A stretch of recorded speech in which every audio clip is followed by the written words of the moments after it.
ಸಾರ ಇಲ್ಲಂದು ನಡೆಯೋದಿಲ್ಲ. ಆದ್ರೆ ಅದರಿಂದ ಇಡೀ ಕುಟುಂಬಗಳು ಎಷ್ಟು ಕುಟುಂಬಗಳು ಹಾಳಾಗಿ ಹೋಗ್ತಾ ಇದ್ದಾವೆ ಅನ್ನೋ ಸಹಿತ ಅದು ಒಂದು ಸರ್ವೆ ಆಗಬೇಕಾಗಿದೆ. ಎಷ್ಟರ ಮಟ್ಟಿಗೆ ಅಂತ 50% ಹೆಣ್ಮಕ್ಳಲ್ಲೇ ಗುಟ್ಕಾ ತಿನ್ನೋರು ಇದ್ದಾರಿಲ್ಲ ಅಂತಲ್ಲ, ಆದ್ರೆ ಗಂಡು ಮಕ್ಕಳಲ್ಲಿದ್ದಷ್ಟು ಇಲ್ಲಿಲ್ಲ ಅನ್ನುವಂಥದ್ದು.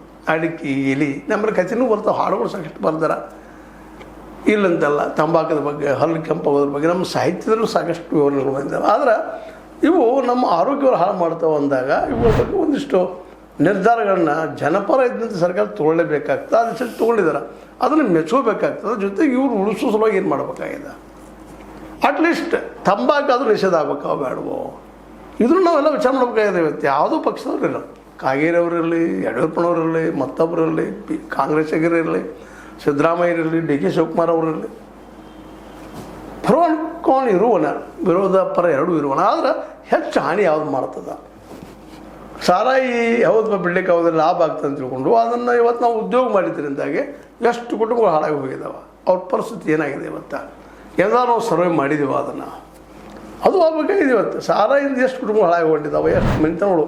ಯಾಕಂದ್ರೆ ಭಾಳಷ್ಟು ಮಕ್ಕಳು, ಭಾಳಷ್ಟು ಯಂಗ್ ಜನ್ರೇಷನ್ 35-40 ವರ್ಷಕ್ಕೆ ಯಾಕೆ ಸಾಯ್ತಾರೆ, ಯಾಕೆ ಸುದೀರ್ಘ ಆಯುಷ್ಯ ಯಾಕೆ ನಮ್ಮಲ್ಲಿ ಕಡಿಮೆ ಅದ. ಹೌದು, ಎಲ್ಲರೂ ಸುದೀರ್ಘ ಆಯುಷ್ಯ ಆಗಬೇಕು, ಒಳ್ಳೆ ಬದುಕಾಗಬೇಕು, ನಮಗೆ ಲಾಭನೂ ಬರಬೇಕು. ಯಾಕಂದ್ರೆ ಟ್ಯಾಕ್ಸ್ ಬರಲಾರ್ದು ಯಾವ್ದು ನಡೆಯೋದಿಲ್ಲ. ಅವುಗಳದು ಅನೇಕ ವಿಷಯಗಳಿದ್ದಾವಲ್ಲ, ಟ್ಯಾಕ್ಸ್ ತೊಗೊಳ್ಳೋಂಥವು ಉದ್ಯೋಗಗಳಿದ್ದಾವೆ, ಅವಸರ ಬೆಳೆಸುವಂಥದ್ದು ಯಾಕೆ ಮಾಡ್ತಾ ಇಲ್ಲ.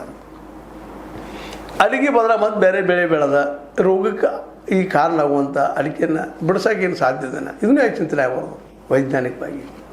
ಅದರ ಅರ್ಥ ಪಾಪ ಅವ್ರ ಬದುಕು ಹಾಳಾಗಬೇಕಂತ ಇಲ್ಲಿ ಉದ್ದೇಶ ಅಲ್ಲ, ಅಡಿಕೆ ಅವರು ಉಳಿಬೇಕು. ಆದರೆ ಅಡಿಕೆ ಅನಿವಾರ್ಯನ, ಆಹಾರ ಶರೀರಕ್ಕೆ ಅನಿವಾರ್ಯ. ಆಹಾರ ಇದ್ದರೆ ಮಾತ್ರ ನಾವು ಬದುಕೋಕ್ಕೆ ಸಾಧ್ಯ, ಆಹಾರ ಇಲ್ಲ ಅಂದ್ರೆ ಬದುಕೋಕ್ಕೆ ಸಾಧ್ಯ ಇಲ್ಲ. ನೀರು ಅನಿವಾರ್ಯ, ಗಾಳಿ ಅನಿವಾರ್ಯ, ಹಂಗೆ ಸಾರಾಯಿ ಅನಿವಾರ್ಯನ, ಅದೇ ರೀತಿ ಗುಟ್ಕಾನೂ ಅನಿವಾರ್ಯನ. ಅವೆರಡು ಇರೋಕ್ಕೆ ಬದುಕೋದಿಲ್ವ ಅನ್ನುವ ಮೂಲಭೂತ ಪ್ರಶ್ನೆ ನಾವು ನೋಡ್ಕೋಬೇಕಾಗಿದೆ.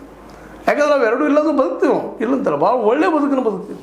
ಮತ್ತು ನಮ್ಮ ಕುಟುಂಬಗಳು ಭಾಳ ಚೆನ್ನಾಗಿರ್ತಾವೆ. ಯಂಗ್ ಜನ್ರೇಷನ್, ಹರಿಯದ ಜನ್ರೇಷನ್ ಎಲ್ಲ ಜನ ಇವತ್ತು ತಮ್ಮ ಈ ಗುಟ್ಕಾ ಕಡೆ ತಿನ್ನುವ ವಿಚಾರವನ್ನು ಬಿಟ್ಕೊಂಡು ಅಭ್ಯಾಸ ಕಡೆ, ಬದುಕನ್ನು ಕಟ್ಟಿಕೊಳ್ಳೋ ಸಲುವಾಗಿ, ಉದ್ಯೋಗ ಹಿಡಿಯೋ ಸಲುವಾಗಿ, ಸ್ವಂತ ಉದ್ಯೋಗ ಮಾಡೋ ಸಲುವಾಗಿ ಒಳ್ಳೆ ಎಜುಕೇಷನ್ ಮಾಡ್ಕೊಂಡ್ರೆ ಸ್ವಂತ ಉದ್ಯೋಗ ಸೃಷ್ಟಿ ಮಾಡ್ಕೊಳ್ತಾರೆ ಅವರು.